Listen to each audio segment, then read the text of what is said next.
Because at the end of the day, only thing government really wants from you is for you to be a consumer, to be a good consumer, and don't live too long because you get expensive the older you get. So buy a hell of a lot of stuff, finance it if possible, get a house, spend your life trying to pay that house off, but don't pay it off. Pay your student loans off. Pay your Pay your car off. Get your monthly payments, buy a lot of stuff, use a lot of stuff, and then let the medical establishment and the retirement home take everything you have, and then, don't live too long and die, and we'll take it all, and then we'll recycle it to the next one coming up and get him on the payment plan. That's why they don't teach you about money. Nope. They don't teach you anything about finance when it comes to elementary, middle, high school. They don't teach you shit about money.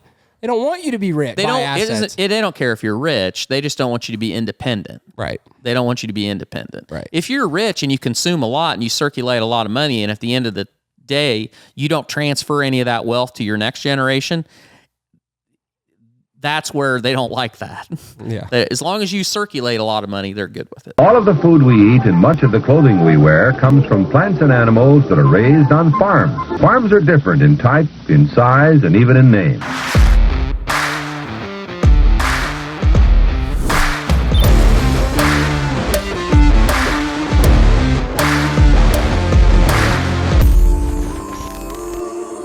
Welcome to Barn Talk, random and ridiculous edition. So we've been working on outlines for guests that we've got coming up, and I was uploading a bunch of footage, and I realized that, a lot of the subjects that we've been touching on lately are what I would say are fairly serious, or at least fairly... Deep. They're deep. Fairly serious for us, and I don't know if it's the gloomy weather or the crappy group of pigs that I've got going right now, but I've got the winter doldrums.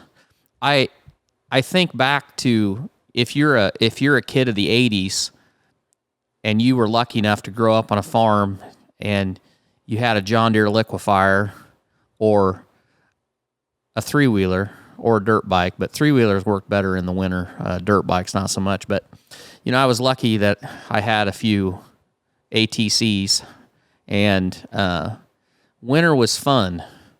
I don't seem to have any fun this winter. It just seems like work. So today we're going to have kind of a hybrid. We're going to have a hybrid format. So we're going to do a Q&A, but some of it is questions that we've got, and some of it is questions that I wish people would ask us.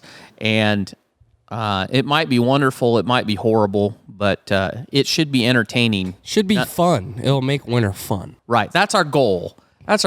So it's a little warmer today. The snow is melting, but I think we're supposed to get more Friday. And pancake supper tonight. Yep. So the local fire department is having a pancake supper, which you can't miss that.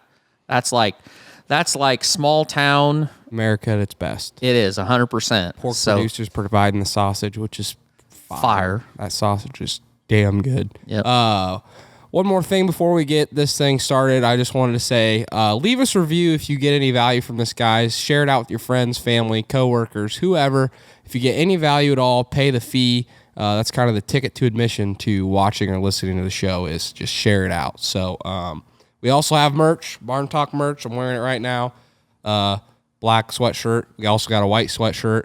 It's available. I'll have the link in the description of the YouTube video. I'll also have it in the link in the show notes as well if you're listening, and you can go cop some merch if you want. Apparently, I'm still in purgatory because I don't have any merch. You got a shirt, but we're still waiting on a sweatshirt. We're still waiting on the samples, and I haven't really done a promotion yet because I've just been making sure I get the samples right. We've had a few designs that didn't turn out the way I wanted them to, and just figuring out the sizes and all this other stuff. So we're going to do a promotion on Instagram and stuff. And Sawyer's looking for artistic perfection. I am kind of a perfectionist, so I want it to be good if I'm going to share it out with you guys. But I know for sure Barn Talk it's killing it. So it's the best stuff yet. You want a market update? Yeah, or you got to go? Go ahead, get a market update. So the market update, fresh off the website of Cat's Grain, Washington, Iowa. Shout out to Cat's Grain. Market, it really hasn't changed. I accidentally cut and pasted the outline from last week when I was making the outline for this week. Work smarter, not harder, Why make a spreadsheet when you can just steal somebody else's spreadsheet and make it your own? That's how I get stuff done. That was Sawyer's motto in school. Yep, that's right. There's always got to be somebody to get it right the first time, but then if you can just copy and paste, it's a wonderful thing. It was easier for you back in the day, but not for us, because they had all these different kinds of softwares that pretty much lined your paper up with anyone else's, so you couldn't. Oh, did they? Oh, yeah, they'd know right away if you copied directly from somebody, so you had to reword the whole thing. It's a good thing that I made it through the educational system before all that, because I feel like it would be really difficult for me. Yeah, probably. So, anyway, so what I was going to say is prices really haven't changed that much. We kind of went up and we came back down, and there is a report coming out today, and so there's a little bit of pessimism. So the market's actually down. Last I checked, we're not at the close yet, but last I checked, corn's right around $6, and local, I didn't get a local bid. My guess is it's probably just a little below $6. It would be about the best cash bid you can get. Soybeans $13.73, and hogs $79, which they're actually down a little bit. And I was digging around, and I think wean pig prices are sky high, feeder pig prices are sky high. Because everybody knows that if you can get through this mess and you get to summer, like I said last week, I think hogs are going to be well over $100 by then. Because when you read Jim Long's newsletter and you talk about pretty much pork production everywhere in the world is down, and we're heading to a time where I think the supply is going to be very tight. And prices should be pretty good, but we got to get through this mess before we can get to that. So cattle 137, and Bitcoin, it gyrated all the way around to get back to about where it was. It's 43,000. And I think one of the interesting observations that I've had is views of Bitcoin.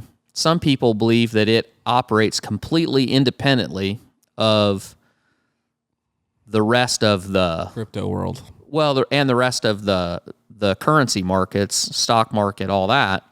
And then other people believe that it pretty much moves lockstep.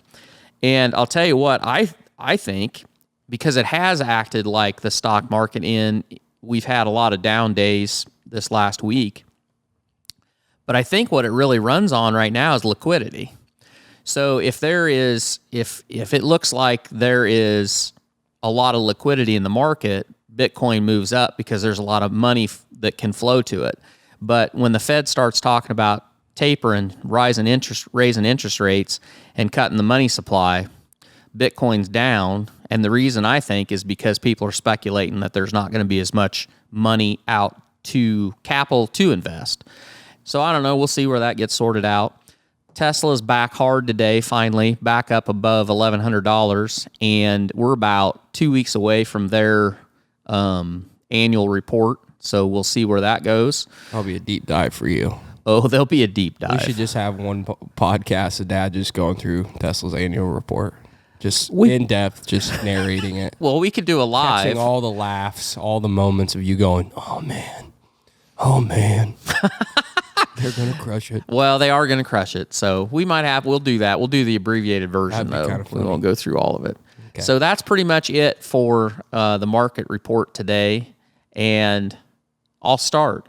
Go ahead. So my first question, if I can remember my first question. Oh yeah, this is a lighthearted. Uh-huh. So what is your preferred wintertime drink when you're entertaining or you're out and about? Well, I wouldn't say I'm a mixed drink guy at heart. I mean, if I go to a bar, I'll probably get a rum and diet most times because it's cheap and easy. But if I'm at home, I usually just drink beer, Michelob Ultra, Busch Light, Bud Light. Honestly, I'll drink Ultra over everything, but if it's there, I'll probably drink it.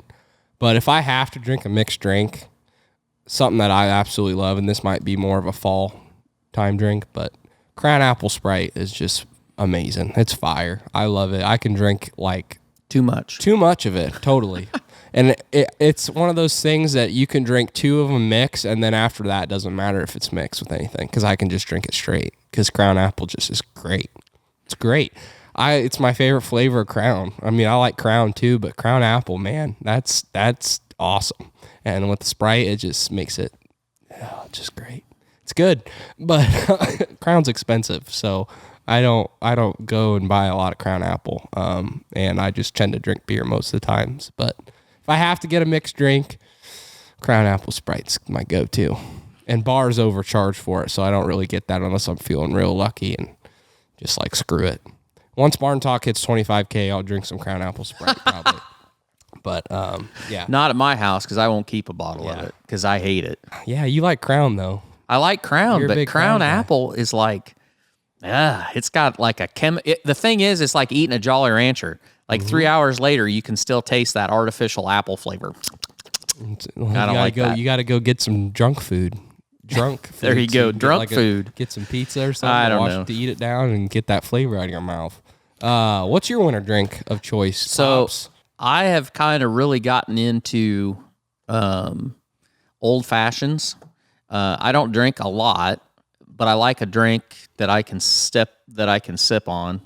And I'll tell you, there's a place in Washington that we eat quite a bit. Dodici's in Washington. Shout out to them. They're a friend of the show. They got good food there, but they make a good old fashioned. Usually make it with makers, but I've kind of gotten on this kick of having it made with maple syrup instead of a sugar cube. And I'll tell you what, that's pretty hard to beat. And you get like 4 Roses bourbon with that maple syrup, and you put an orange. You know, it's not the purists won't like this, but I'll have them put like a slice of orange in it instead of just, rimming the glass with the peel. I mean, it's fine, whatever, but I like an orange slice with it. But that's pretty good. Don't you have cherries? Don't you put cherries in it? 2. Sometimes. 2, and not And the cheap. they gotta be premier cherries. Dad doesn't mess around with the I don't buy crappy them cherries. cheap ass red dyed cherries. I like the dark black. I don't even know what they're called. They're from Italy, but I mean, you can get them about anywhere. You're bougie when it comes to his cherries. Well, you're only going to have one drink, and they're going to overcharge you for it, so you might as well get it the way you want it. Right. And There you go. the other nice thing about most whiskey drinks is only the first one really has to be perfect. After that, you can get pretty sloppy because you're not going to know the difference anyway. Right. So anyway, so that's kind of, and when the wind's blowing and it's crappy out, I will sit in my chair and read snarky comments and Channel your inner John Dutton looking out on your empire yes. with a nice glass of nice old fashioned in your hand. Yep, that's right. Yeah. That's right. Okay. Worst or best CEO for 2022? Yeah, I couldn't really think of a worse. I don't really know a CEO specifically that was the worst of 2021, but or 2022. We'll just say the future or Looking past. forward. Looking forward. So my best CEO is Dana White of the UFC. I think what he did last year with the last 2 years with the whole COVID thing, he never fired any of his employees and cut their throat when times got hard, and that shows loyalty to his employees, and I bet they appreciated that a lot. And also, UFC didn't give a shit. They didn't shut down. They didn't care. Right. And they became one of the most popular sports during the pandemic because they were the only thing that was on. So genius, brilliant marketing move on his part because he didn't care. He said, we're not shutting down. And it grew the UFC fan base astronomically. Hell, I even watched some UFC because it was the only thing that was on. So I give mad credit to him because he didn't piss off his employees, didn't cut anybody's throat, and he also grew his company substantially because everyone else was on the sidelines not doing shit. So I love that. And he's a patriot. He's all about America. He's a good guy. Does good by his employees. He's polarizing, but I think he's polarizing in the right way. And he has a great story of how he started with UFC. And I think he's just going to do better, keep getting better and better and better. And he's also just genius with marketing, using influencers and stuff like that. So I think he's doing a phenomenal job with UFC. Second person that was kind of going to be it was toss-up. Andy Frisella at First Form.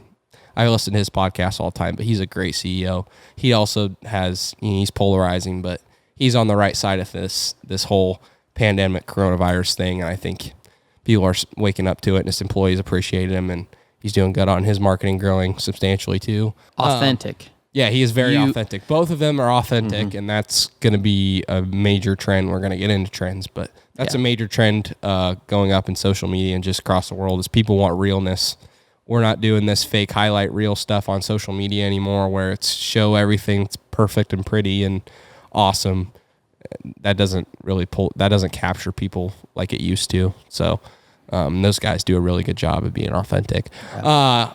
I'm kind of being long on this one. I just did think about a worse, I'm just going to say a whole branch, a whole industry that's just shitting the bed completely. I know where this is going. That's the worst, quote unquote, CEOs will say, is just the airline companies, airlines. If there was an airline that came out tomorrow and said, I don't care if you're vaccinated, unvaccinated, want to wear a mask or don't want to wear a mask, you can come fly on our airline and we won't come at you for anything. We'll let you do your thing, let you be you, and just come fly with us. You know how crazy that airline would jump in revenue, profit? Because I think there's more people out there with a sane mind that say, I either got the shot or I didn't. I don't care what anyone else did. I just want to go on about my life, go on about my business, get back to having a life again. Yeah. And they don't care to get on an airplane with someone else that may or may not be vaccinated. Well, may or may not be masked. I don't care if you got a mask on sitting next to me. I don't care if you're vaccinated or unvaccinated sitting next to me. I don't care.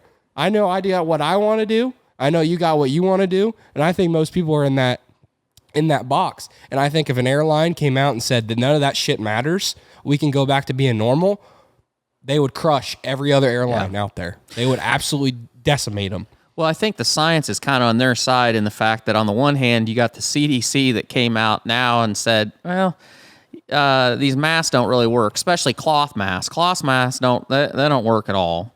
And, we probably shouldn't have gone down that road. And then you got the airline industry. When they testified before Congress, they said, this whole mask thing doesn't make a lot of sense because the air on an airplane is filtered more times than about any other, I think more than even like hospital operating rooms. Like it all the air in an airplane gets filtered every 20 minutes. Maybe I might be more than that even. So it's like the cleanest air that, people are probably going to be exposed to. So those two things are kind of on their side, but you take like American, they're just shit in the bed. They're terrible. Here's the other thing. Flying already sucks. Yeah. Going through an airport sucks. It sucks for the employees. You can't tell me you've gone through any airline and the employees there checking your bags are in a good mood. They're not. So and then add this on top of what they got to watch and look for. Yeah. Stresses them out. Stresses you out as the person going to fly more because you're already worried, oh shit, did I pack the wrong shampoo in the suitcase or whatever, or did I bring this or bring that? So it just makes the whole experience worse. Okay, so list of possible Barn Talk sponsors. I think we'll just cross. The airlines out. Well, I don't care. We don't need to go anywhere. So that's fine with me. What's your worst / best CEO of 22? I didn't bother putting down a best because any of you that listen probably, I'm not going to bore you with telling you who I think probably is going to crush it in 22 and actually crush it in 21 too. So we'll just let that go. But I have developed a special disdain for Mary Barra, who is the CEO of General Motors. This year is going to, if she ends up that she is still CEO of GM by the end of 22, I will be very impressed because she has been on the tour of spreading complete falsehoods since the end of 21, and they debuted the all-electric GM pickup at the Consumer Electronics Show, and they, thanks to the political wheel of the United States, are being portrayed that they're like the leaders in the EV movement. And just so you know, they didn't produce like hardly any. The only EV they got out there is the Chevy Bolt, and I think they produced one Chevy Hummer that they sold for $1 million or some crazy amount because it's the first one off the track. But I think for the month of December, they delivered 23 electric vehicles is what they did. Their timelines and their bullshit about they're going to have 30 different vehicles and that they're going to be the leader, they'll be lucky if they can even stay solvent because Ford is way ahead of them. And at least Ford is thoughtful in what they say and their timelines and what they're trying to do, and they're realists. And it's going to be Tesla and probably Ford. And beyond that, I won't even make a bet as to who is going to be the third biggest EV. Volkswagen? Maybe, but I don't even know if they're going to be able to pull it together. You know what? What's crazy is there's two or three companies in China that are ramping production fast enough that within a few years, the third most popular EV being sold in the United States might be a vehicle that's not even sold here today because they're executing so much better. Unlikely, but I don't know. I don't know how they're going to do it. And along those lines, Tesla this week announced that they just signed a deal with the only nickel miner in North America. So there's a partnership between a miner and Rio Tinto. I'm not saying that prior. Doesn't matter. They're from Brazil, but they're going to mine nickel in the United States, and Tesla signed a contract basically getting that nickel. And so their supply chain just got a whole lot shorter. Instead of hauling it out of Indonesia, they're going to get it here in the United States. And that's for the batteries that they build themselves. And if you're General Motors, you're still using pouch batteries, which that technology is shit. Don't let anybody tell you anyway. They talk about how great it is. It's shit. I got to stop while I'm ahead. Anyway, Mary, you will go down as one of the worst CEOs of 2022. That's my prediction. And GM's gonna shit the bed. GM is in big trouble. Don't let them tell you otherwise. They released their Silverado, I think, but I don't think it's coming out till 24 or 25. So that was at the Consumer Electronics Show. They released it. And the thing is, it's beautiful. Yep. And it has all these features. You know what? The problem is the price point on it's going to be over $100,000. Yep. And the F-150 is going to be a better value than that. And the F-150 is actually going to get built. And it's going to be out sooner. Yeah. And it's like, it doesn't matter. You're not going to get, we don't need these concept cars. We need stuff that's actually going to happen. And the thing is, they just keep getting propped up. So, the government bailed them out once, and the government will bail them out again, probably, just because of the UAW. And fine, whatever, but it ain't going to save them. It's like, well, it's fitting that, they came from Detroit because they're going to end up just like Detroit did. They're going to end up bankrupt. So that's my 2 cents. I thought Ford was from Detroit. Well, they all are, but Ford's gonna navigate this okay, I think. I think that the biggest problem Ford has is at some point you have the best-selling car in America, which is the F-150, and you've got to convince people to keep buying that and build up. It's how fast you can make that switch to selling people a gas-powered F-150 to an EV 150. Mm-hmm. And if you can balance that and you can ramp your production fast enough, I think they're going to be okay. It's going to hurt, but I think they'll be okay. GM, no chance. Zero chance. Their execution is terrible. Bold. I'm a little passionate about that. You are. Yeah, take a little drink. I was getting parched. Well, along with the kind of the win-lose, at the Consumer Electronics Show, John Deere. Yeah. They announced a fully autonomous, what was that, an 8R? I didn't look at the model. I think it was an 8R. I watched the video.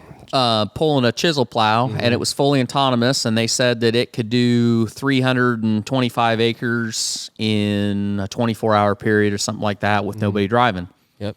And still has a cab on it, though. Still has a cab. So you can ride along. So you can, And I wonder if you can take control of it. Oh, yeah. If you want.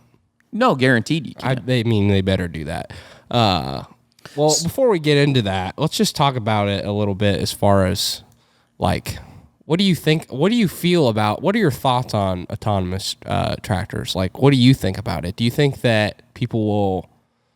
You think farmers will adopt it, or do you think that they'll not not adopt it. When we had Craig Rupp on from Sabanto, so the question I had was who wins in that deal? Sabanto, which is pretty much a company where they're running towards smaller equipment that you can get a lower investment, but you get a lot of acres out of it, and you own 2 or 3 of them, versus John Deere, where it's going to cost you, I don't know what's that going to cost you, $500,000, $600,000. I don't know what it is. So my opinion of that is, if I'm a farmer, and I'm speaking for me, if I'm a farmer, I'm 50 years old, and if I have the money to buy an 8R with a brand new 8R and that chisel, and I don't even chisel, I pretty much no-till, but if I got it, I'd chisel the shit out of everything. I mean, you could put a planer on it. Well, no, but I'm just saying, I'm not going to run that autonomously. I'm running that myself. I mean, that's the whole reason. That's what I love.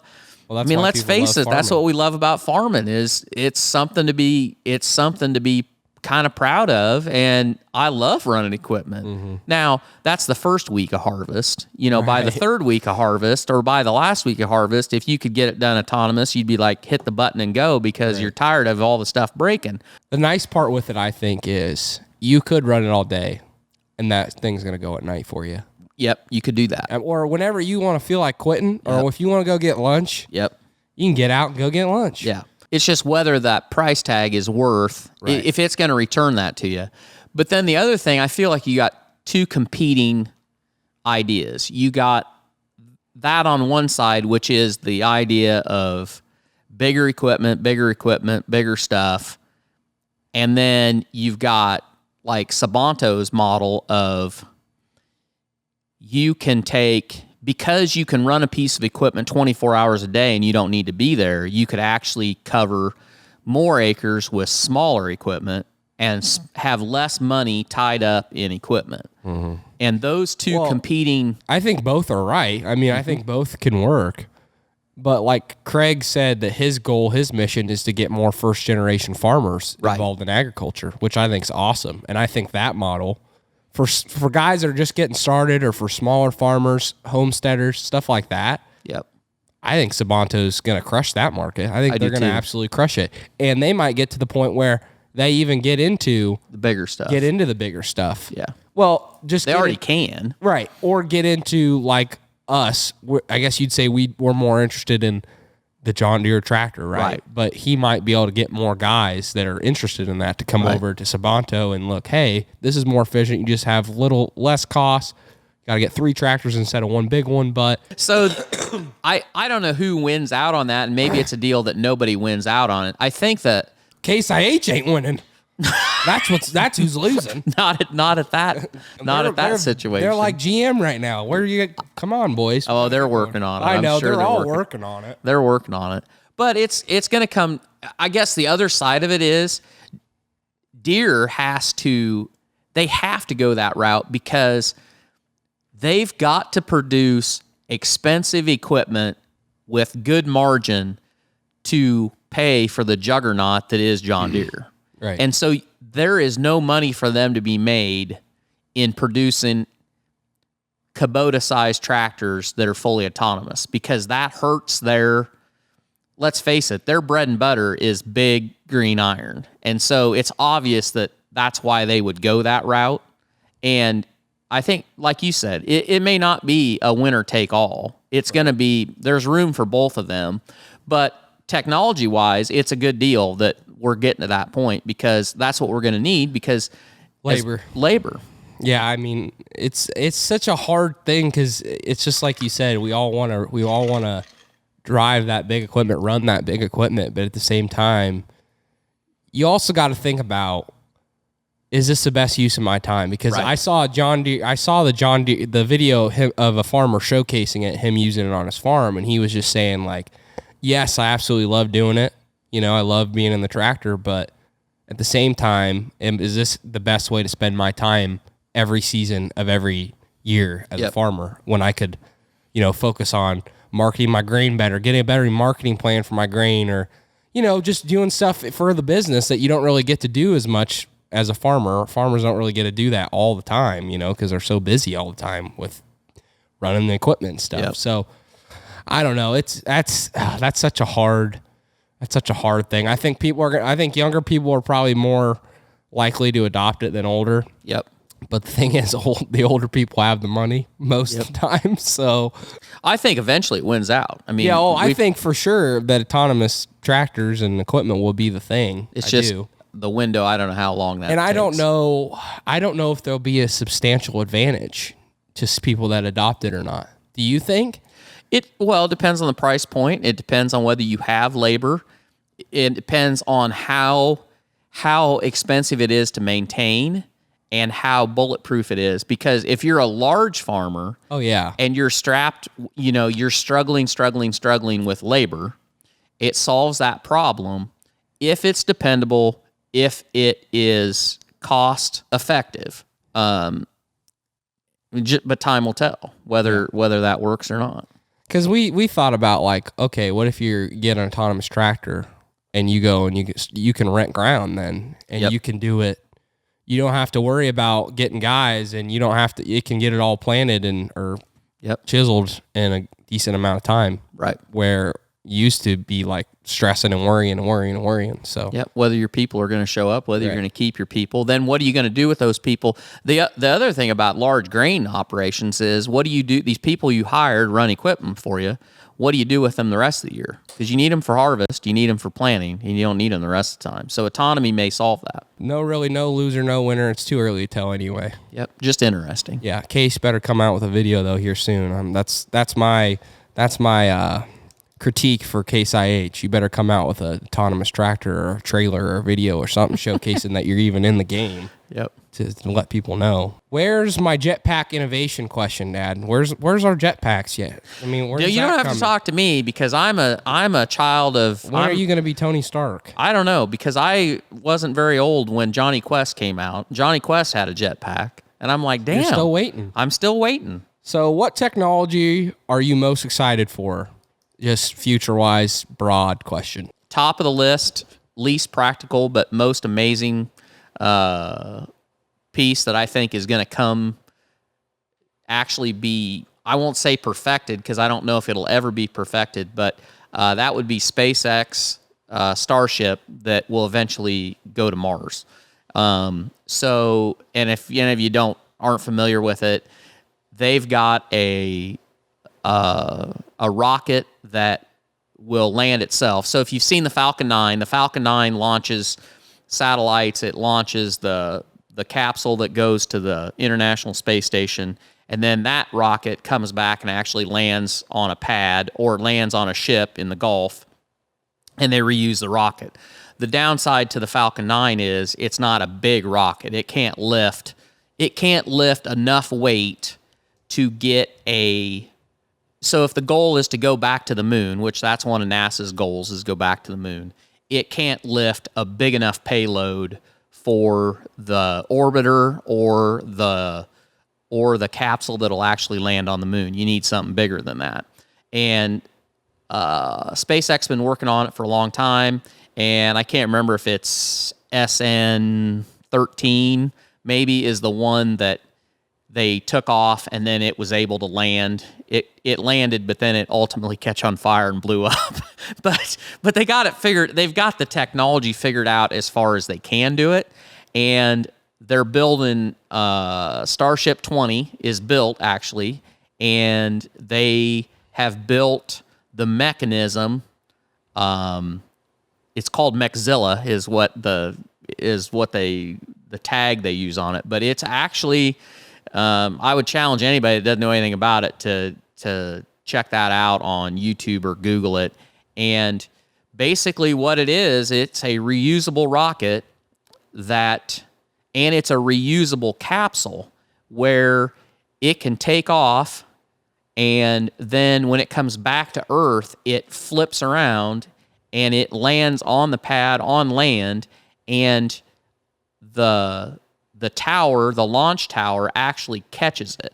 It's got these two arms that clamp. Cool. It's a pretty cool video. I mean, it's total insane. science fiction. It's insane. It's like the science fiction that, if you're my age, you grew up on, that's what it is, and it's amazing. It is amazing. If you have not seen it, go look it up. Go watch it, because it's a short clip. It won't take you very long, but it is pretty insane to see a rocket flip over and come and just land right into this catcher. Yeah, catches it. And so the goal with that whole program is that they're going to launch that, and then they're going to have a Starship. They're going to launch a Starship, which is basically just a fuel depot, and they're going to do multiple launches to fill that Starship with enough fuel for it to go to the moon. But eventually, the goal is Elon, he wants to die on Mars, and they are going to build enough of those rockets to have pretty much a continuous flow of fuel and supplies, and they're going to go to Mars, and they're going to come back from Mars. What's his plan to colonize Mars? Does he want to nuke the polar capsules? Well, his first it's just Mars, like Earth, has a north and south pole, or it has poles, and at the poles there's a lot of water that is frozen, and it is in ice form, and the atmosphere is very thin, so they don't have they have all the ultraviolet rays, and it's fairly, you have to wear a spacesuit on the surface of the planet because there's no atmosphere to buffer all of that radiation and all those UV rays and all that. And so his idea initially was to just nuke the poles and melt all the snow, and then that vapor would create an atmosphere thick enough that you'd have a little bit of buffer. But SpaceX doesn't own any nukes, and I think he figured out that the United States government wasn't really interested in leasing any to him. Yeah, they didn't like that idea. So I think they're looking at terraforming, which terraforming is kind of the same thing as you're creating atmosphere, but it's a much slower process, and it's a science that's not perfected. And the short-term answer is you build a base on Mars, everything would be inside your greenhouses, and the atmosphere, you really wouldn't spend time outside of it. Mm-hmm. But anyway, that technology is very interesting to me, and I'm looking for, hopefully in March is when they're going to launch it. And they would launch it sooner, but can you imagine? Government bureaucracy is standing in the way. The FAA hasn't given them a license because they haven't finished the environmental report hasn't been complete, and it was supposed to be done the end of December. Now they extended it to March because, the FAA, they know so much about environmental science. So waiting on them. But sometime in March, they're hoping to launch it. You're a big space guy. You like space. Yeah, well, Star Wars. I heard I'm not this in a conspiracy or anything like this, but I saw a TikTok of a guy that was like, so you're telling me in the 70s we had a live TV feed from the moon with a guy that was like, yep, we're good, we're rolling. And the picture came back and the audio quality all came back perfect. He said, I don't know, that's a little sketchy. Yeah. I was like, I never heard a take like that ever before. And I was like, he's kind of got a point. That's a little weird. That's kind of a growing conspiracy. Because wouldn't there be any time delay? Wouldn't there be a little bit of a delay? I think there was. There had to have been. But there's a fair amount I don't know, but there's a lot of people, when I say a lot, I don't know how many, but that's a conspiracy that's out there. And one of the easiest points that I've seen people bring up is, if you look at the pictures that were shot, I guess when you look at them, there's a shadow. If I take a picture of you and the sun's over here, there's a shadow behind your back. Well, in the pictures of the astronauts on the moon, there's no shadow. No, there's a shadow, but the sun is in a different spot, and the shadow's in a different spot, not lined up with the sun. And their whole theory is that all that was not shot at the moon, that it was all recreated. And the idea, and the other one is that the guy that Stanley Kubrick was a director, and I think he died, but he made 2001, and then he made 2000 something else, A Space Odyssey, and they were some really early space movies.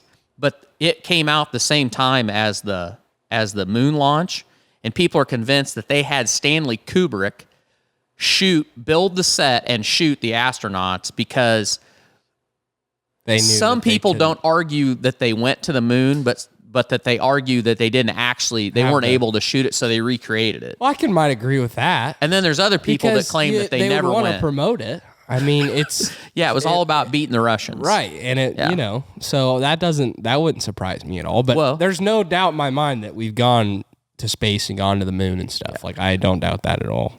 Well, and there's I just heard that, and I was like, he's got a point, because we have this camera stuff, and it's confusing for us. And like back then in the 70s, you're telling me the audio was great, the cameras were great. Yeah, I mean, there were no way they were this good. Well, there's no end to what people can think up, because there's Transformers on the dark side of the moon, and then there's a new movie coming out that there's a hole in the moon, and there's a monster that lives in the moon. And, it's all out there. It's all out there. It's all out there. Okay, well, I guess where's my jetpack innovation technology that I'm most excited for is, I'm most excited for autonomous cars, and I know that's going to piss a lot of people off. You want a robot to drive you around? Well, I think if they can perfect it enough, I think it'd be awesome. My girlfriend Kat has a Tesla. She has the beta mode of autonomous driving, and literally, it won't let you take your hands off the wheel. You have to have your hands on the wheel, but it literally guides you around curves and roads, and it's pretty sweet. I think it's awesome. And I think there'll be a huge opportunity there for people to make money. If autonomous cars can be fully autonomous, I think people that pounce on that and are smart can make a boatload of money of passive income for your car working for you. Well, it's not just that. It's, think of the freight side of it. Think of the just think of the amount. So we're struggling with labor. We're struggling so hard with labor through all these industries, and autonomy may help a lot with some of those direct, if you've got a truck that every day goes from the warehouse to this store, and every day it makes that same route, autonomy would really be good for that. It's not going to solve it's not for every issue or every application, but it may help a lot. Yeah, I think it's going to be another great way of passive income. If you're somebody that wants to start a taxi company or something, and you had a ton of Teslas, or if you started a freight company, you bought a shitload of Tesla semis. And I don't know if Tesla's going to do all that in house. They very well could, but I don't think they're going to be able to do it across the whole entire United States or in every country. Yeah. Maybe in the major cities they have a freight company, Tesla Freight or Tesla Taxi, but they're not. Or somebody. Right.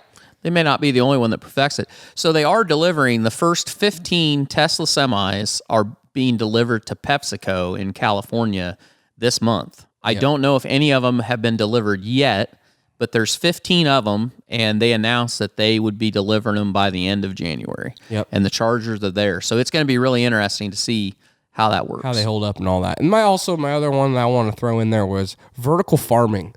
I don't know a ton about vertical farming. I'd love to get a guest on here that's an expert at vertical farming. If you know somebody that's got a vertical farm, let us know, and we'll have them on, because it's something I would really want to learn about and pick somebody's brain about. But it really intrigues me. I think it's cool. I think it's a great solution to build some agriculture in metropolitan areas. I mean, you build vertically, you build them in buildings, and you grow some greens. Obviously, you can't. There's not going to be any livestock in these things, but it's going to be, basil, spinach, lettuce, a lot of greens and vegetables products, which I think it's cool. And just if you haven't seen any videos or anything on vertical farming, I highly recommend you go check it out, because it's very fascinating. I think it's sweet, and I think that's one of the coolest inventions that agriculture's got going right now, honestly. And it's really hard to get into it right now. So I also wanted to add on to it. It's like, I can't wait till it gets popular and more easy. The access to get into the business is a little bit more accessible than what it is now. Because I don't think a lot of people know how to get into it.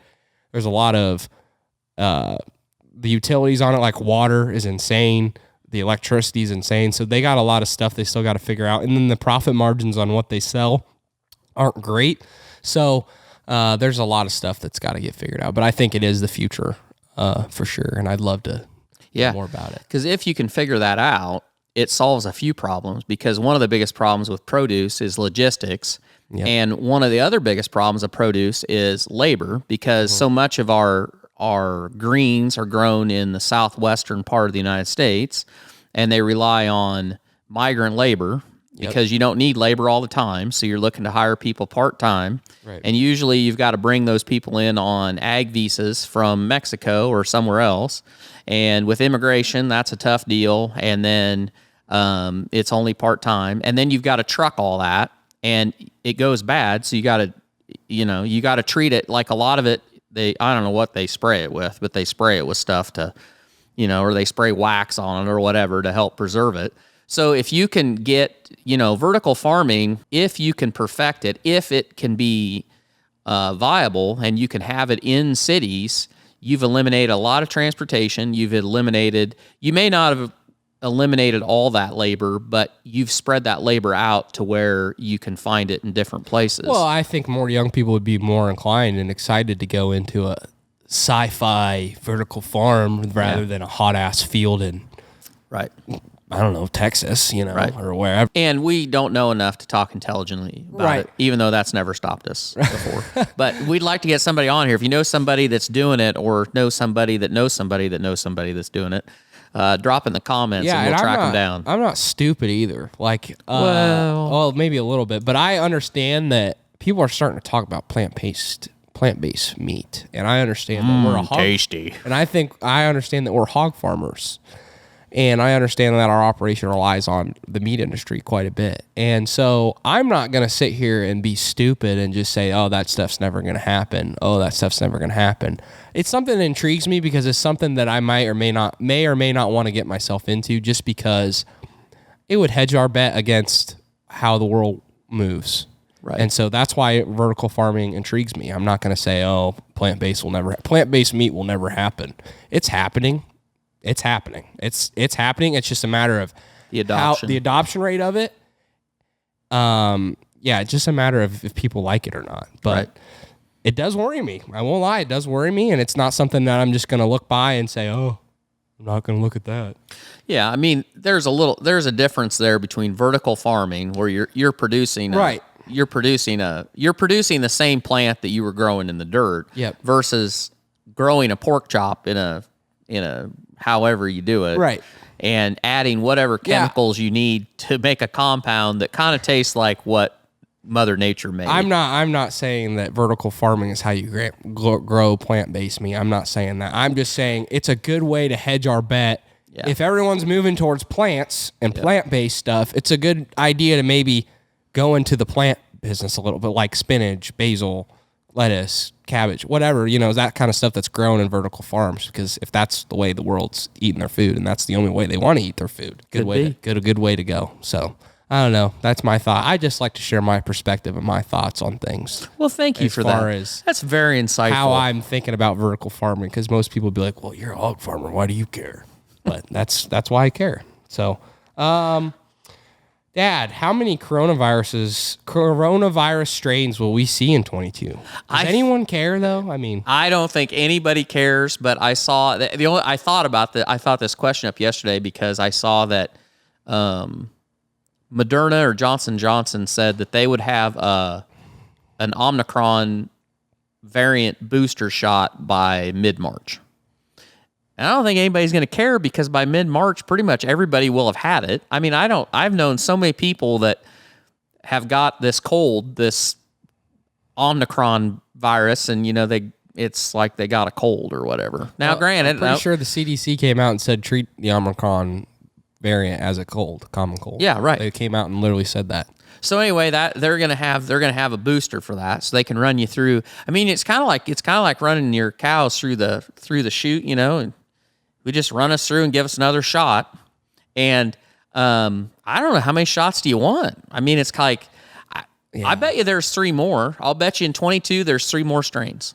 That's my prediction. 3 more strains. I was gonna say 2. I was gonna say 2. Well, we have a little different perspective because from the hog business, we talked about this before. Coronavirus has been in the swine business for a long time, and many pharmaceutical manufacturers have tried to make a vaccine for swine against coronavirus, and they gave up on doing it because it mutates so much, because there's all these strains. And hogs, like people, they get a natural immunity to it, and as long as the strain's not too far off of what the prior strain was, their natural immunity works fairly well on it. But once in a while, you get one that is, far enough out of the norm that they get really sick from it. And I think it's the same way with people. I mean, and that's the other thing is, I'm pretty sure that we've had coronavirus within humans for a long time. It's just that we didn't have the variants that we are getting now that are more potent. And when I say more potent, I mean, I'm sorry, but you got to remember, this has got, what is it? It's a 99%. It's like 99 point something percent survival rate. But yeah, so it's not 99%. It's not like a, It's not the Spanish flu. Well, right. But the scariest part of this whole last 2 years, 3 years, whatever you want to say, is that the media can skew something so substantially to scare the living shit out of everybody that drastically. Like, it is a little worrisome that they can manipulate people into being fearful of their lives. Oh, it's literally statistical that this is a 99% survival rated disease. Like virus. Yeah, whatever. Virus. And they can blow it out of proportion and make it seem like it is the Spanish flu part 2. Well, that worries me. That reminds me. We should have thought about this, but when I think of one of the biggest trends going, it is the trend that you have through coronavirus. You have got media, politicians, and big pharma all working together. Now, that is one of the scariest trends that there can be, because if you watch mainstream television, which I don't really watch, every single freaking commercial is about is for some drug, whether you've got dry mouth or restless feet or you've got COPD, and it doesn't matter. There's 1,000,001 drugs that they're pushing, because most of these media companies, nobody younger than me is watching them. It's all people 50 years old and older, and I'll say 55 years and older. Nobody else. When was the last time you watched ABC, CBS? I don't watch CNN, Fox, none of them. Yeah. I don't watch any of them. And you're not an outlier. No. You're the majority of people your age. That's how they are. Mm-hmm. So their sponsorship, they don't have people. The UFC is not running ads on ABC, or I don't know. I can think of a better example, but it's all drug companies that are sponsoring your media. And then you've got the political class got in bed with big pharma to rush a drug out for this coronavirus. And now then, you got a freaking juggernaut, because you've got all this money in pharmaceutical tied with people who are hungry for money, hungry for lifetime generational wealth, tied with people who only get paid if they can get ratings and how sell you media slots. Yeah, and it's just a big cesspool of greed is what it is, pretty much. Yep. And man, that's a scary trend. The other thing that's so worrisome, and it's been like this a long time, is no one wants to talk to people about their health, as far as how to maintain your health. get exercise, take the right supplements as far as vitamins and stuff like that, get enough water, have a good diet. No one wants to talk to you about that. But we're here we'll give you a pill for this. There's no money to be made in people that are healthy. Right. There's not. There's only money to be made. It is scary that there isn't. There is nobody out there. There's no mainstream media. There's no politicians. There's no big pharma coming out and advocating for you to take care of your health. Right. Take care of your health by taking this. Take care of your health by taking this thing. And it's like you always say, America is the best place to be as far as our healthcare. Best place to be for you get in a car accident, you got emergency care, you got to have an emergency surgery on your heart, your organs. Something bad happens to you physically, they pretty much got you as far as, no place better. No place better to be. But man, when you get a condition and disease or, something, they just here, take this. Doesn't matter about your diet. It doesn't matter about what your nutrients are that you're getting in every day. It doesn't matter about what supplements you're taking. It doesn't matter. It doesn't matter how much sugar you're taking in. It doesn't matter how much exercise you're getting in. Just stay the way you are, and we'll give you this, and you shouldn't do anything else. Just take this pill. We will treat the symptoms. We will not treat the cause. Yep. There's no money to be made treating the cause. If you're somebody and you smoke, if you're overweight, you smoke, you have a sedentary lifestyle, you drink too much, and you make unhealthy choices as far as Doritos as a meal, whatever it is, there is no upside for them to fix that. But the upside to them is that person will be a career customer, a lifetime customer. They'll be on high blood pressure medication. They'll be on diabetic. They'll probably be on insulin. They'll probably be on something for their lungs. There'll be something for blood clots. They'll be on something for what you name it. And then they're at higher risk for everything else. The side effects of what they're getting. Because I don't care. Every pill that you take, your doctor tells you there's a side effect. There are a set of side effects to it. Every single one. And so what? You're solving the crappy problems that you got here that are just kind of going to maintain it. Yep. And then you're going to get other side effects on top of it. It's just like... Life is it's just funny if you really sit and you think about it. And this is sad, but it's all money. I mean, it really is all follow the money. I say that all the time. I can't believe the number of people that truly believe that the government has their best interest in mind. No. They do not. They do not care. And it used to not be this way. It really didn't. I don't think the founding fathers were that way. I don't think, in the 1900s all the way up to the 2000s, maybe a little bit into the 2000s, they started going crooked. Well, it just got worse. It just got worse and worse, but I don't think it was always that way, but It is definitely that way today. And I think more and more people that are young politicians that are coming into the game, they're understanding that needs to change. So I think there is hope. The problem is young politicians are they're idealists. They ran for office because of ideas, because of they felt duty to do it. And then the establishment, their goal is as quickly as they can to assimilate those young politicians into career politicians and get them on the gravy train. Well, get them on their side so that they vote the right way for them, so that they and to keep them in office, so their gravy train can keep going. Because at the end of the day, only thing government really wants from you is for you to be a consumer, to be a good consumer, and don't live too long because you get expensive the older you get. So buy a hell of a lot of stuff, finance it if possible, get a house.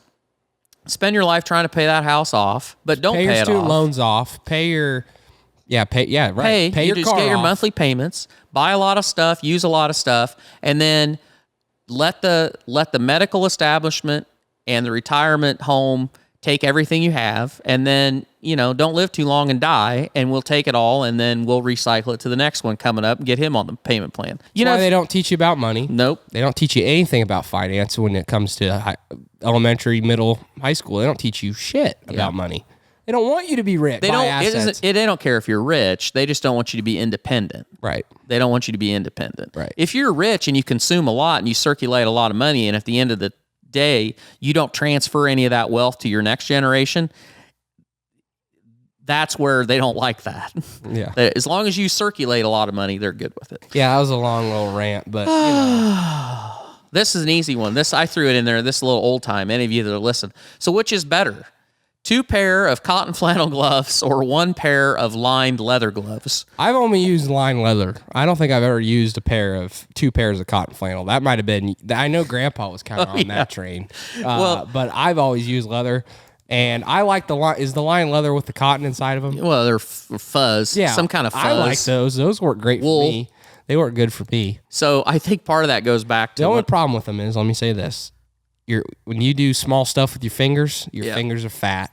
With them gloves on, and you can't, when you're trying to unscrew the hopper to get it open to see what's in the bottom of the bin or whatever, you got to take your glove off. I think it comes down to when I was a kid that we had an unlimited supply of cotton flannel gloves because everybody gave you like a whole stack of them. Like, why? Well, because like the Wayne Feed guy give you like that was 6 like pair of cotton flannel gloves. FS would give you a stack of cotton flannel. I mean, everybody did. So it's like a koozie. Yeah, we used to have a cupboard in the garage that was just clear full.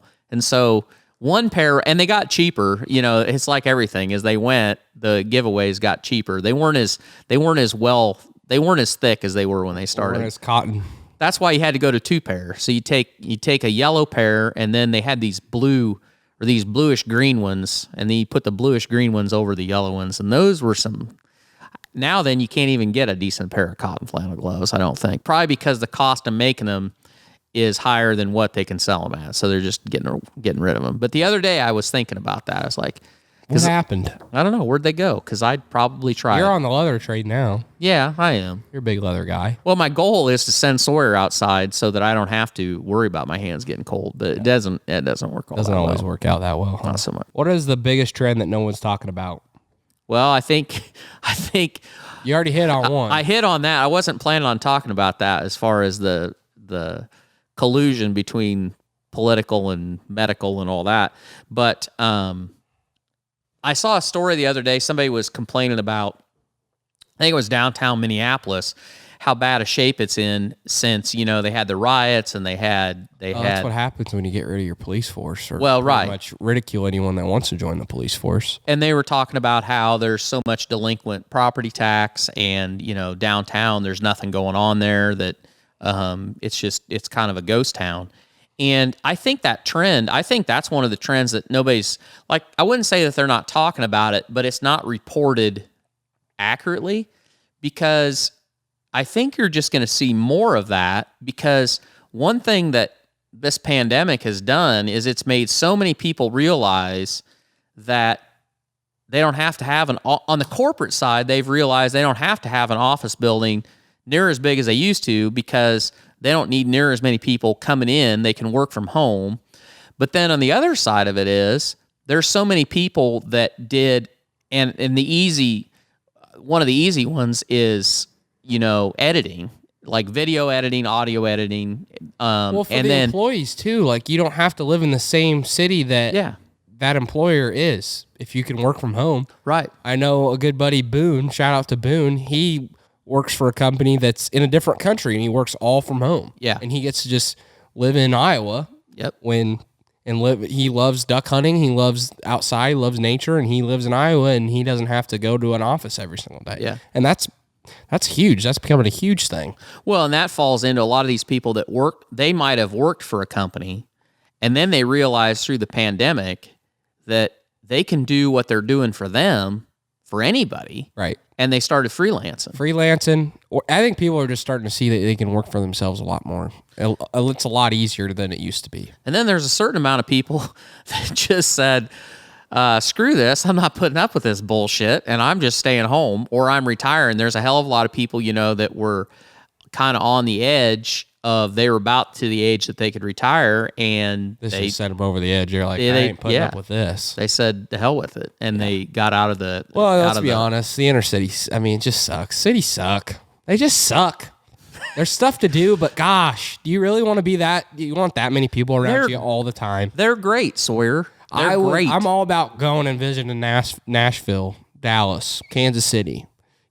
All these cities. I'm all about it.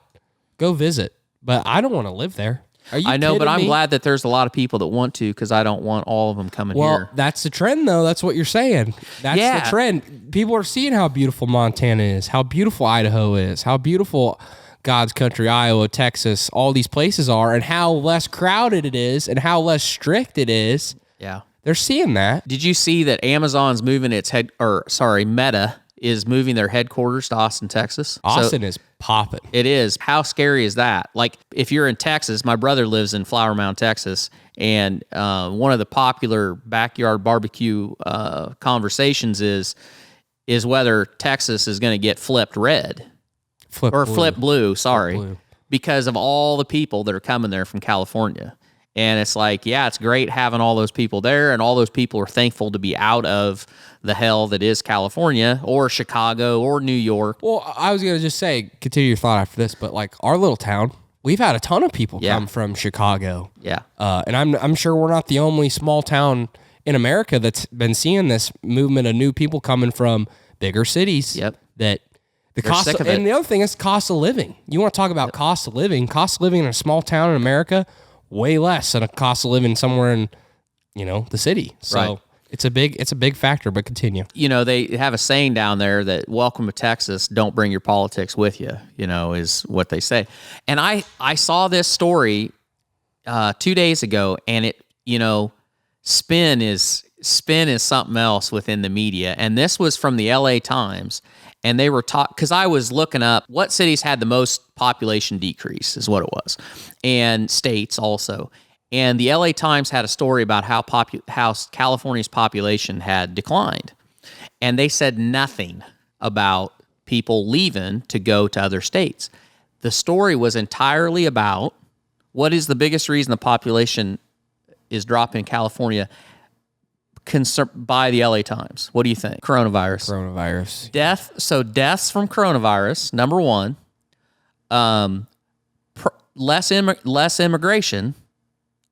And the third one was That's when you know birth rate. That's when you know it's bad, when the illegal immigrants coming over are going, yeah, we're not going there. That was their three. That was their 3 points in that story, was that it was the coronavirus, it was lower immigration, and lower birth rates. That was their answer Not to the why homeless people on the streets, not the cost of living, taxes, not the regulations, none of that stuff was no part of it. Nope. And nothing about people leaving. It was just that not naturally, because people are dying, and it's just a shithole. That's what it comes down to. well, I mean, it's just, I don't know. I don't know what the answer is, but I think it'll finally get down to the point that China's gonna buy them.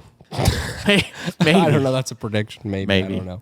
I would also say, yeah, it's kind of like that with people just say, if you're coming from a blue state, don't turn the red state into a blue state, because you're running away from that blue state for a reason. Yeah. So don't come with the same politics. Yeah. That will ruin this state as well. Yep. If you like the way that when you show up and you come to a state and you're like, wow, this is a good change, keep it that way. The problem with socialists is, this is a great, I'll butcher a little bit, but Margaret Thatcher, I think, is the one that had a great quote that she said that socialism is great until they run out of other people's money. And that's what always happens. All these people are very idealistic, and they think this time it's going to work. It's never worked. This time it's going to work. And then, to make it work, you need other people's money. God, and you just think people would pick up a history book. that's the problem. They don't learn. We don't learn from our history. We forget, and we get soft. And the other thing is, we don't know how good we have it. Nope. You really could go to any other country. We have it too good because we spend too much time bitching about all the little stuff that we have time. We aren't worried. We don't have to go out and chop down a tree and worry about what we're going to feed our family. We're soft. We're content. And so we spend our time bitching about the little stuff. Hey, I got some trends. I got some trends that are a little bit more fun and lighthearted. Good. I'm ready. One, what's up with people wearing Carhartt that have never done anything that the brand stands for?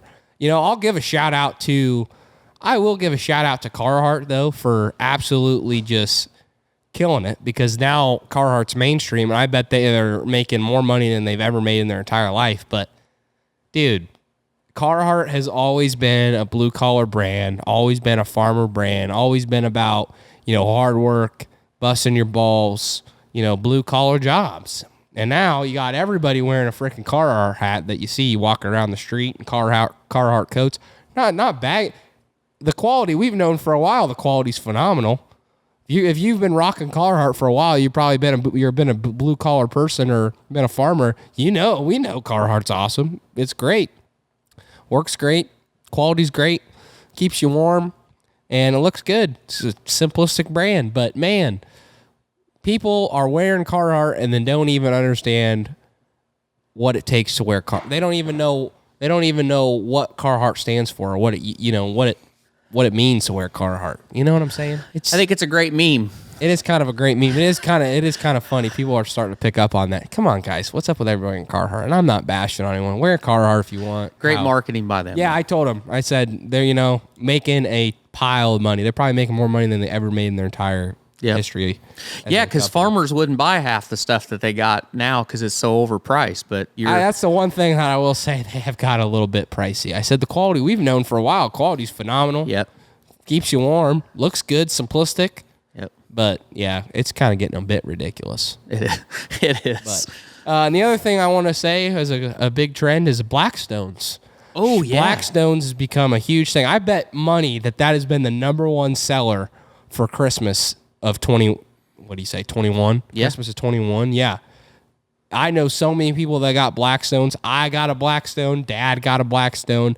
My father-in-law got a Blackstone. Grandpa got a Blackstone. Yeah, it's a and I love trend. it. I love it too. It's awesome. I do food prep with Kat, my girl, and we do it every Sunday. And man, it takes way less time to food prep with a Blackstone than it used to. You got kitchen. a big. Oh, it got a massive flat top that you can just cook chicken and whatever you want on there. Chicken fried rice, burgers. All kinds of stuff. I love it. I also got the air fryer combo exclusively at Walmart.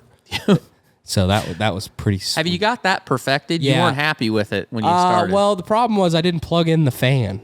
Oh. So you gotta have the air. You gotta have the air on for the air fryers to work. Yeah, you just had the fry. Yeah, no air. The heat was there. There was no air going into it. Really wow, thanks, there. Mr. Obvious. Yeah. I will just say, and this might be, this is. I'm going to fully fess up that this is hypocritical torque because we were just talking about how people don't take any responsibility for their health, and I'd like to be. I'm better than I was. We eat a lot better than we used to. You guys eat real food. We do eat real food. You don't we buy cook. frozen stuff. No, we cook it all. It's not like when we were kids where you just shoved chicken nuggets because that's all you'd eat. Dino nuggets down our throat. But. Yep. But I made smash burgers last night on the Blackstone. Fire. And the idea of taking sticks of butter and putting them in the freezer and then grating said butter into your hamburger mixture. So good. So it is so good. It is so good. But when you're cooking it in the garage with the garage door cracked, you can definitely tell that there might be something in there that's different because the amount of smoke that had to dissipate out of my garage compared to when I do stir fry, probably shouldn't make it a every smash day burger thing. Yeah, probably not. But grated butter in your hamburger mixture, fire. That's good. I love smash burgers on those things are awesome. They got that nice crust on them. Like the Culver Steak and Shake kind of. Oh yeah, pretty good. Amazing. Well, since we're on the food entertainment genre, I was thinking about this the other day. We were at we have a local brewery not very far from us, and I'm okay with craft beer. I'm old enough that I grew up on Busch Light and Bud Light, and I drank mostly that and Ultra. Drank Miller Lite. That was your favorite. Oh, yeah. Well, I always said that if I went to a kegger when I was in high school, if I went to a party and they had a keg and I woke up the next day and I felt absolutely terrible, I knew that it was Miller Lite because, man, Miller Lite's so good out of a keg. Oh, man, it's so good.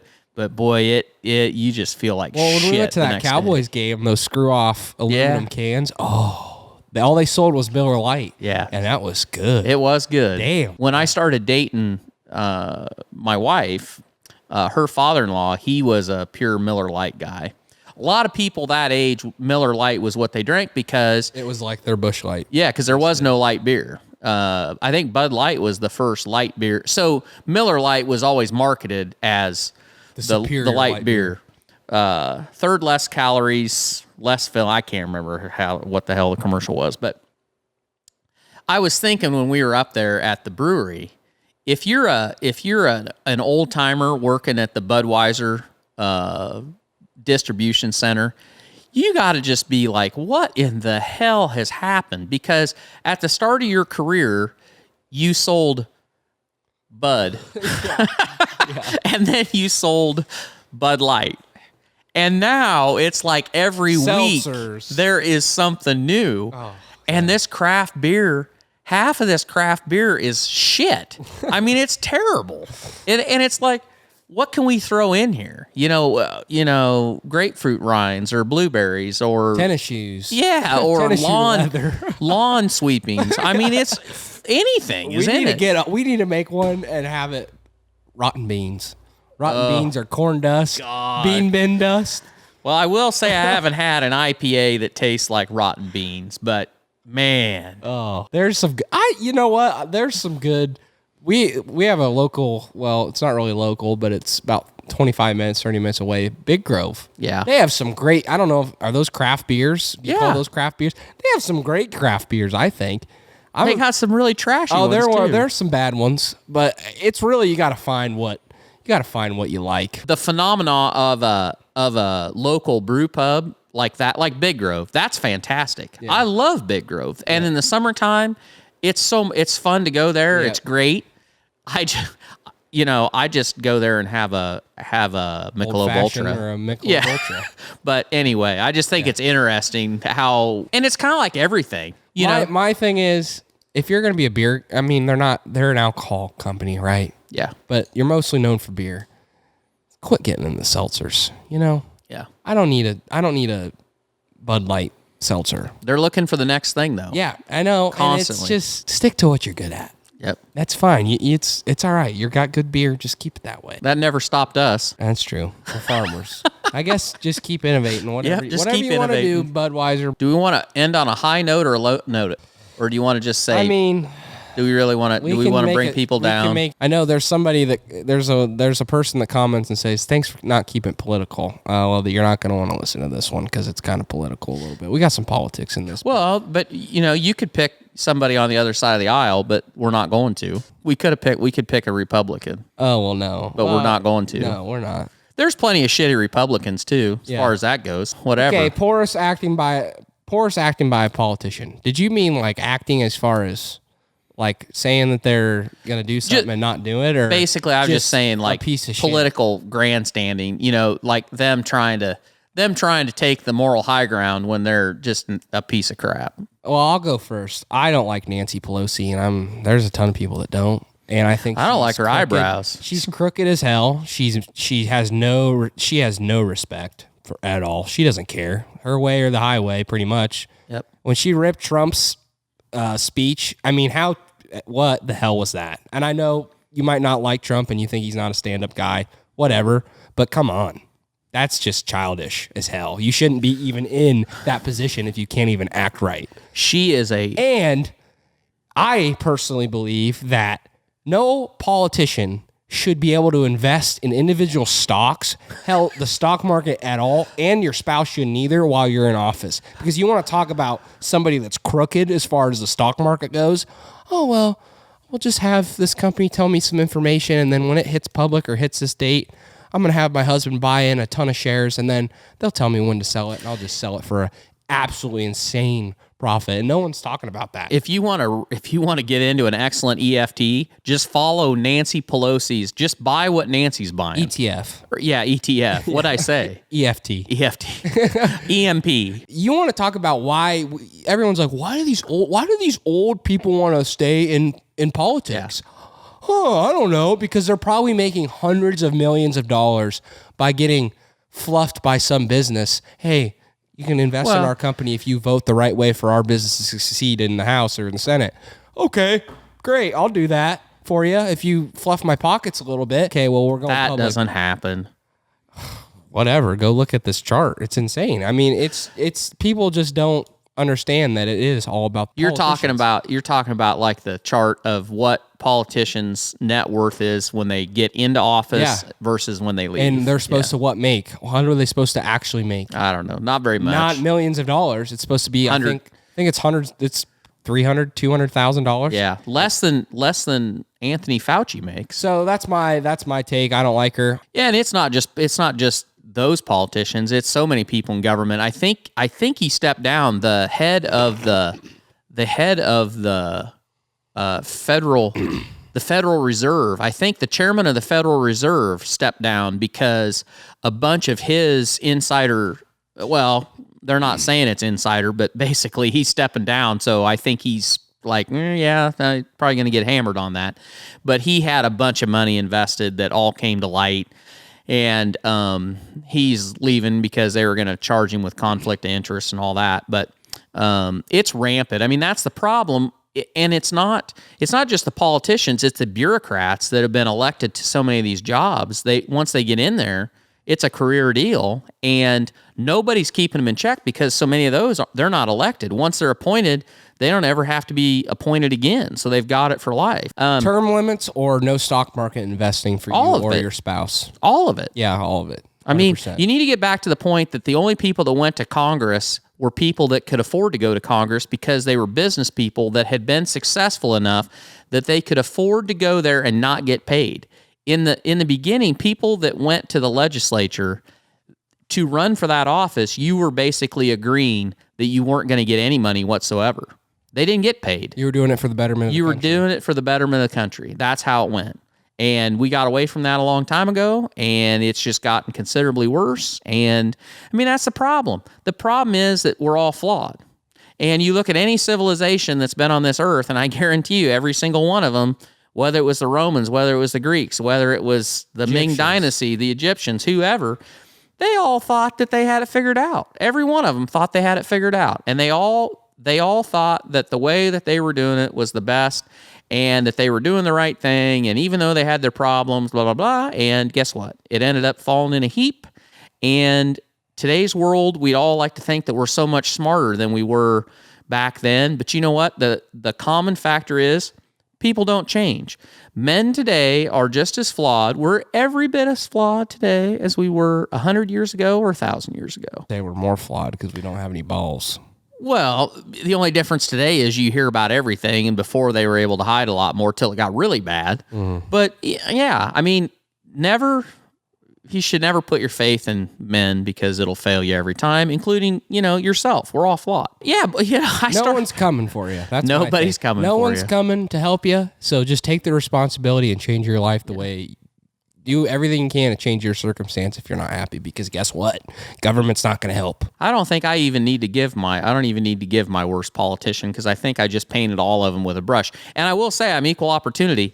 I don't think Chuck Grassley should still be in Congress. I think Chuck Grassley is a heck of a nice guy, and I think he's done a lot of good for the state of Iowa. But damn it, I don't think that he should be. I don't think he should still be in there. I mean, there's just no reason for it. And I mean, you look, there's a long line. Bob Dole was the same way. There's so many people, and they get in there, and it's not healthy for our democracy. Nope. You need to get people in there that are not beholden to others. The same, you said that with just seats in the Senate and the House and stuff, but it was also in Congress and everything. It was also that way with the president. The idea was, you were going to go do a job, and then you had stuff going. You were successful. You got to become the president, and once you were done, you went back and did the thing that you always did before you became president. We've gotten so polarized politically that who wants to be president?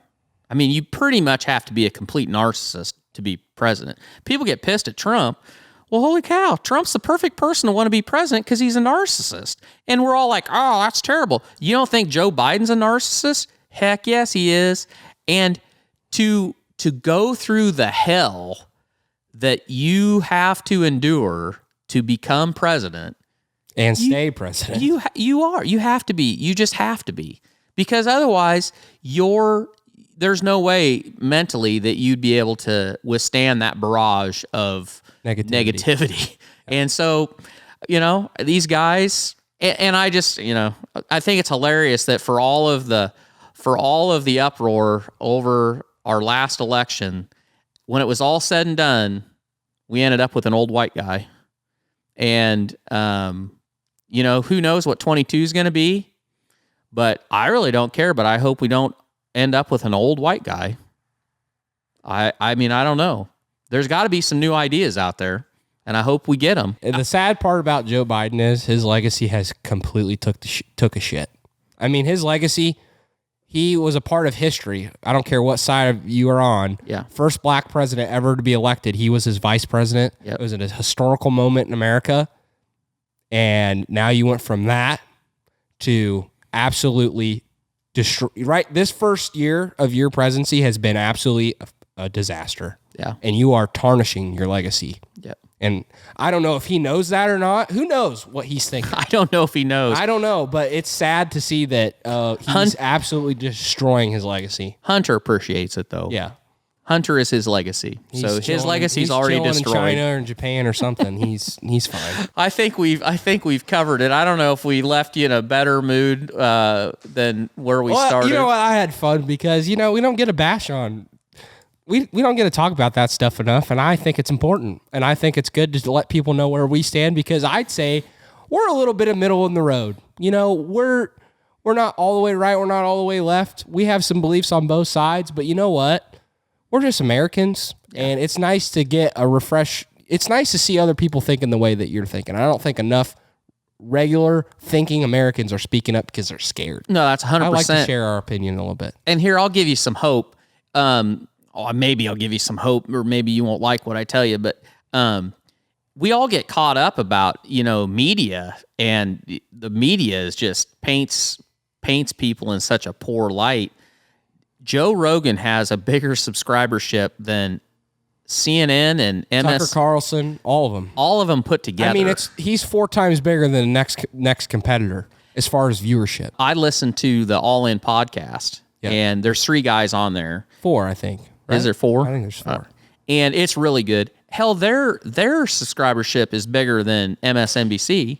Yep. And so we get caught up. You hear, and the thing is, all of your print media, which is dying rapidly and can't die fast enough, as far as I'm concerned. It's all about authenticity. They promote what gets toted on your network news and all that. All of that together is nothing compared. When you compare the readership and the viewership of cable news and print media to the population of this country, it's nothing. It's tiny. Mm-hmm. It's tiny. And there are a hell of a lot more people that want to know what their common Americans thinking. Yeah. What, because they can relate to that. There is way more people that believe some version of what we believe, which I'm not, that's our whole thing is I don't care what you do. I really don't care what you do. I just don't want to have to pay for it. That's my only thing. But know that you're not alone and that's one of the biggest trends is authenticity. Authenticity is going to win the day. It's winning, yeah. It is winning in this country. And 22 is going to be a huge year for authenticity. Don't be afraid to tell people what you really think because there's a hell of a lot of people that agree with you that are afraid to tell you what they think. And we just need to stand up for ourselves because these people that want to bully you and keep your voice from being heard, they're losing. And 22 is going to be a big year for that. They will lose in the long run. Yep. Totally. Think for yourself. Yep. Have a great week. Have a great week. We're gonna get some upcoming guests on here. We're working on that right now. I know it's been a while since we've had a guest on, but we're working on it. I'm gonna tease you. I'm gonna tease you a little bit. Dad's a tease. Torque the teaser. I don't think that was my reputation. I was just happy to get somebody to talk to me, let alone worry about teasing them. Oh. But we got big things coming. Oh, we do. We can't announce it. We can't let the cat out of the bag. We've got a guest next week. Big things for Barn Talk in 22, baby. Big things. Big things. And you're going to be along for the ride. And hey, give us a review like we said in the beginning. And share it out with your friends, family, coworkers. Share it out. Pay the fee, folks. Pay the fee. We really appreciate it. If you want merch, go snag it. I'll have the link in the description below or in the show notes. And, just thanks for listening and watching. We appreciate every single one of you guys. We love you guys. And, we'll see you back here next week.